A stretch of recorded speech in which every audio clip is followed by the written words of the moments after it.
Hi, I'm Samantha Gasparo, and I'm here at Raymond Elementary School in Windham-Raymond School District in Southern Maine. And we're here today talking about the mushroom and ground meat blend.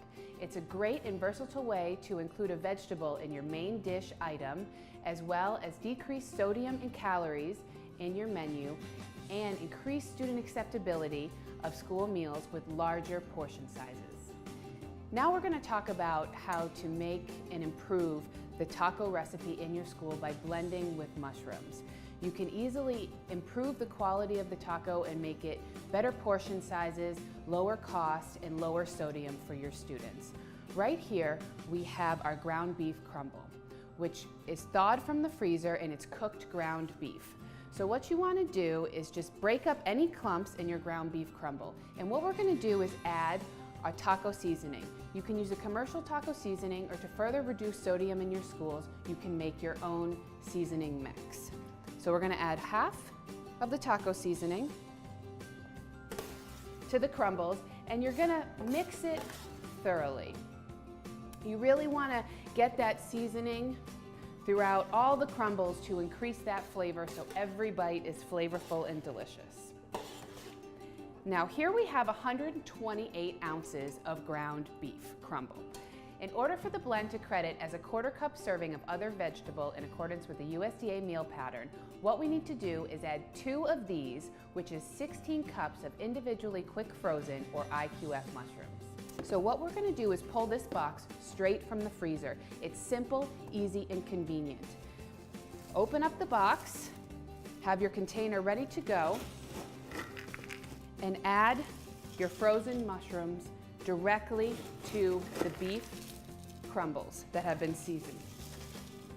Once you have your mushrooms added to your ground beef crumble, wrap up the plastic and freeze the remaining mushrooms. It is best to keep them frozen at all times.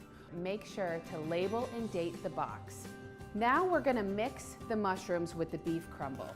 At this point, feel free to add the rest of your taco seasoning mix to the blend. Once you have your beef crumble and mushrooms thoroughly blended, you can take the same container used for the mushrooms to help scoop onto the sheet pan.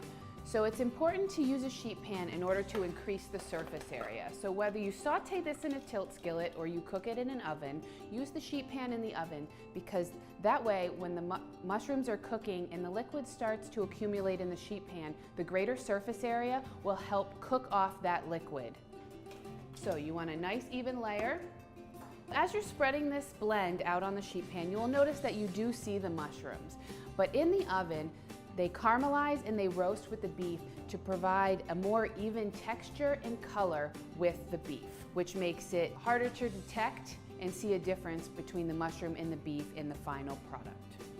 Once you have your blend evenly spread in the sheet pan, you will take it and place it in a 400 to 425 degree oven. You will cook this for 20 to 25 minutes. Until it comes to temperature at 165 degrees. You can then hold it until it's ready for service. Now that our mushroom and beef blend is finished cooking, we're going to remove it from the oven.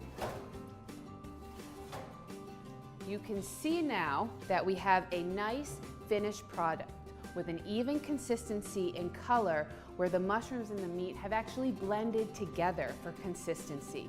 This is a great way to add your other vegetable credit to the beef and add it to the recipes. So now we're going to move over to show what this taco meat looks like on an actual reimbursable meal. You can see here we have 2 ounces of ground beef. Here we have the blend, which is 2 ounces of ground beef and a 1/4 cup of the mushroom, which has been cooked with the beef. There is a big difference in the portion size, as you can see. This seems to be a smaller portion size. We know that kids aren't always satisfied with this amount of meat. Here we have a more satisfying portion, and not only is it a larger portion size, but we're lowering the sodium intake while increasing the portion size, and we are also adding the other vegetable credit to the main dish, so it's not something they have to get after they've received their entree. This looks very nice on the plate when you have the mushroom blend and you have your fresh salsa to add another vegetable and your fruit, and here you're able to really make a nice, complete, satisfying plate for your students. Another way to use the blend is in a baked potato bar. Here we have a baked potato that has a little bit of cheese on it and the mushroom and beef blend. There are many other ways to use the blend in your school nutrition recipes, from chili to meat sauce to blending with your burger meat.